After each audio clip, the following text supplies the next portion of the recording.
부득이하게 저항권을 행사할 것이라는 뻔뻔하고 황당한 주장을 했습니다.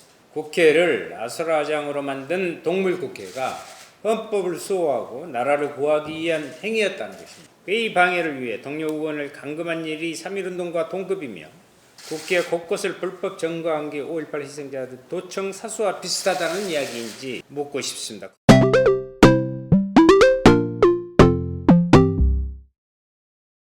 지난해 4월 국회 불법 폭력 사태에 대한 재판이 어제 시작됐지만 자유한국당의 시간 끌기 전략에 공판 준비 기일이 총선 이후로 미뤄졌습니다.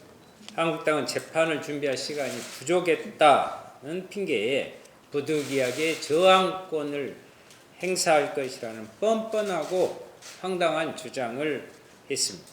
국회를 나설화장으로 만든 동물국회가 헌법을 수호하고 나라를 구하기 위한 행위였다는 것입니다.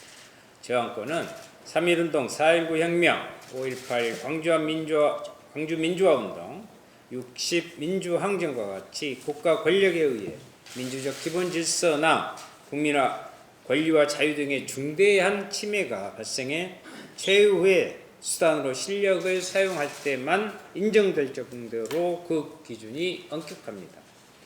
한국당의 주장대로라면 공수처 설치, 검경 수사권 조정이 민주적 기본 질서 전체를 파괴하는 행위라는 말이 됩니다. 민심을 반영하고 18세 청년도 투표할 수 있는 선거법이 국민의 자유와 권리를 심대하게 침해했다는 주장입니다. 회의 방해를 위해 동료 의원을 감금한 일이 3.1운동과 동급이며 국회 곳곳을 불법 점거한 게 5.18 희생자들 도청 사수와 비슷하다는 이야기인지 묻고 싶습니다. 그동안 자유한국당에서 온갖 친일 망언과 5.18 망언이 나왔지만 이만한 명예훼손의 발언도 또 없을 것입니다. 자신들의 불법 행위의 저항권은 인정되지 않는다는 것은 자유한국당이 모를 리 없습니다. 공안검사 출신 당대표부터 당시 원내대표까지 수많은 법조계 인사들이 포진한 한국당입니다. 그렇기에 그 뻔뻔함에 공분이 더욱 쌓이는 것입니다. 어떻게든 재판을 미뤄 총선을 치르고 또다시 국회의원의 특권에 숨어 밥그릇을 지키겠다는 속셈입니다. 결국 4월 국회 불법 사태에 대한 단죄는 유야무야 자유한국당의 의도대로 흘러가게 됐습니다. 늦장 수사로 이를 방기한 검찰 또한 비판에서 자유로울 수 없습니다. 지난 9월 경찰로부터 패스트트랙 관련 수사를 넘겨받고 해를 넘겨서야 기소를 한 검찰입니다. 그마저도 국회 선진화법을 위반한 자유한국당과 정의당을 쌍방폭행으로 엮어 기계적으로 균형을 맞춘 일은 검찰의 정치적 판단을 의심할 수밖에 없습니다. 국회가 수사기관과 사법부를 바라보는 일을 최소화하고 정치력으로 갈등을 푸는 게 우선이지만 국회 선진화법은 다른 차원의 강제수단입니다. 강력한 처벌을 통해 일하는 국회를 스스로 강제한 만큼 공정하고 신속한 수사가 요구됐습니다. 그러나 총선을 앞두고 검찰은 끝내 정치검찰의 오명을 택했습니다.